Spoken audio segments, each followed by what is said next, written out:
اسلام ہمیں یہی سکھاتا ہے، قُوْ أَنفُسَكُمْ وَأَهْلِيكُمْ نَارًا۔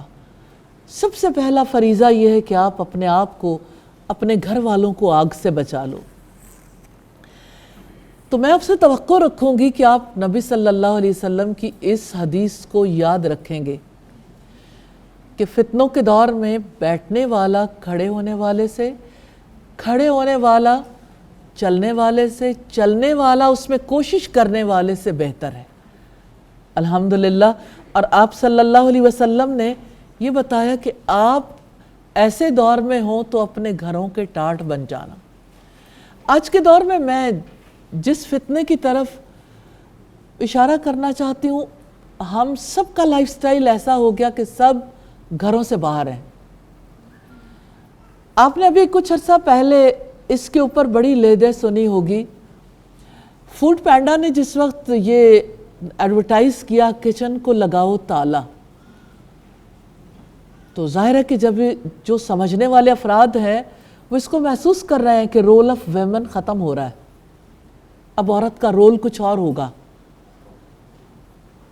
کچن کو لگاؤ تالا میں نیچرلی جب عورت گھر سے باہر آئے گی، جب عورت بھی کام کرے گی تو اس کے لیے گھریلو ذمہ داریاں ادا کرنی مشکل ہو جائیں گی۔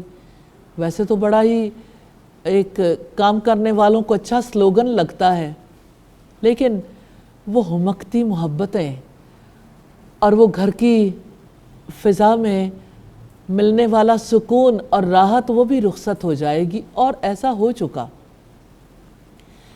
اگر عملاً آپ دیکھیں تو کتنی بڑی تعداد ہے، اگر آپ یہ دیکھنا چاہیں کہ اتنے تھوڑے سے عرصے میں کتنی بڑی چینج آئی۔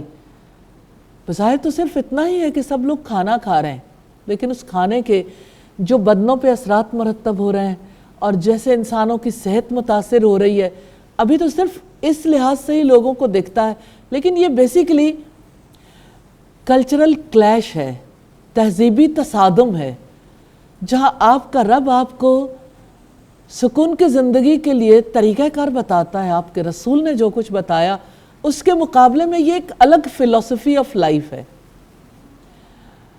میں یہ سمجھتی ہوں کہ ابھی تو یہ بہت سادگی کے ساتھ کہی جانے والی ایک بات ہے جس کا سب گریجولی شکار ہوتے چلے جا رہے ہیں۔ گھر میں سادگی کے ساتھ جو کھانا بنایا جاتا ہے، کھلایا جاتا ہے، اس کے مقابلے میں پریزنٹیشن اچھی ہے، بنا بنایا کھانا آ گیا۔ آپ کو ممکن ہے کہ گھر کے مقابلے میں محنت بھی کم، یعنی اس میں محنت نہیں لگے گی، اور دوسری بات یہ ہے کہ ہو سکتا ہے کہ اس کی قیمت بھی آپ کی خود بنانے کے مقابلے میں کم ہو جائے، اور ایسا ہو چکا ہے۔